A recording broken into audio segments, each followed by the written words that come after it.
Buenos días. En el día de hoy se celebra 9 de abril de 2021 y se conmemora el Día de las Víctimas. Todo esto gracias a la ley 1448 del año 2011, donde se recuerda el 9 de abril de la muerte del líder liberal eh, Jorge Eliezer Gaitán. Eh, por lo tanto, en el día de hoy les quiero hablar sobre un libro muy importante que hace parte de que narra algo que sucedió en ese momento, en el 9 de abril de 1948, y el libro se llama Siervo sin tierra, del escritor bogotano Eduardo Caballero Calderón. Aquí pueden observar el libro Siervo sin tierra. Bueno, este libro es muy importante, primero porque muestra la realidad social que se veía en la época, es decir, de los años 1930 a 1954, en donde existía ese conflicto entre liberales y conservadores, donde las casas en Colombia estaban divididas por, por banderas tanto rojas para los liberales y azules para los conservadores. Entonces, este libro, Siervo sin tierra, es un libro donde un campesino llamado Siervo Joya, eh,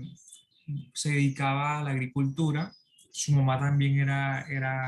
ellos eran indígenas, su mamá también se dedicaba al cultivo. Y era una persona que estaba sin estudios, que tenía la necesidad de poder seguir adelante, tenía la necesidad de obtener mayor recursos económicos, pero pese a la situación política que se vivía en ese entonces, no daba para muchas cosas. Siervo sin tierra, esta obra muestra pues los departamentos, la región de Chicamocha, los departamentos de Santander, norte de Santander y Boyacá, exactamente en la región de Suatá, Boyacá. Eh, lo que sucede es que con esta obra, eh, Siervo sin tierra, como así lo indica Eduardo Caballero Calderón, era una persona que se dedicaba al cultivo, y él arrendó una tierra a- a- al señor, arrendó la tierra a un terrateniente de la época, y solo le permitía que pudiera arrendar eh, para cultivar maíz para alimentar a sus trabajadores. ¿Qué pasó?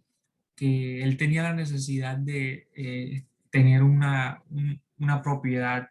de tener una casa, de poder alimentar a su esposa era tránsito. Ellos tuvieron un hijo que se llamó Sacramentico, y en el transcurso del tiempo ellos vivían de la necesidad pues del terrateniente. Eh, como se, como se pueden dar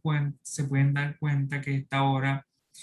refleja la realidad social que vivían muchos campesinos a lo largo de la mitad del siglo XX.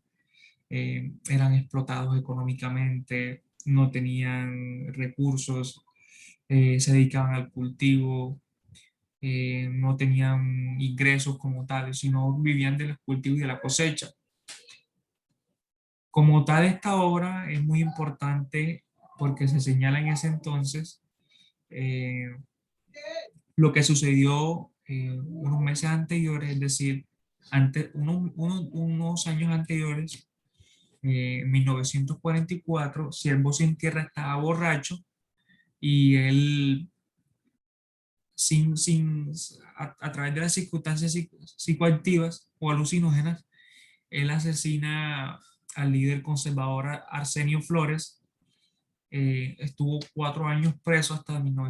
9 de abril de 1948, y en ese momento de la obra, Eduardo Caballero narra que eh, presos se escaparon, los mismos guardias de las prisiones del país soltaron a los presos porque se estaba muriendo un caudillo liberal que era Jorge Eliezer Gaitán, que fue una persona muy importante en el siglo XX en el campo de las tendencias alternativas de liberales y conservadores porque era un líder considerado como de una izquierda progresista. Esta obra es importante también porque al final, después que Siervo sin Tierra huye, él regresa a su tierra como tal, a Suata, Boyacá,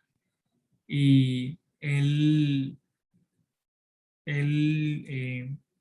al final compra una tierra a don Ramírez, pero para poder obtener esa tierra o esa parcela, él tuvo que trabajar en el ferrocarril y fue ahí donde este trabajo, la cuestión es que con este trabajo él obtiene su propiedad, pero al final él muere por el exceso de trabajo, muere también por esa necesidad que tenía de poder adquirir una propiedad, lo logró, pero es la condición como tal de ese trabajo constante, ese trabajo continuo de ser campesino, de no ser remunerado bien económicamente, que lo deja en una situación eh, bastante vulnerable porque es la situación que se presenta a muchos campesinos aquí en Colombia por la falta de oportunidades. Entonces, esta obra es muy importante porque refleja, eh, hace una pequeña profecía de lo que está sucediendo o lo que sucedió en su momento con los campesinos y los terratenientes en el campo de esa disputa del derecho a tierra, a tener una tierra y producirla. Esta obra hoy por hoy es muy reconocida, sobre todo por su espíritu crítico de reflejar la necesidad y la realidad que viven hoy en día los campesinos en Colombia. En 1966, Eduardo Caballero Calderón obtiene un premio y esta obra es muy importante porque narra la situación de los campesinos y lo importante es que muestra la realidad de que hoy, 9 de abril de 1900, de 2021 a 1948, el 9 de abril se celebra el Bogotazo. Entonces, pues ya han pasado ya 73 años de la muerte del líder liberal, caudillo liberal Jorge Eliezer Gaitán.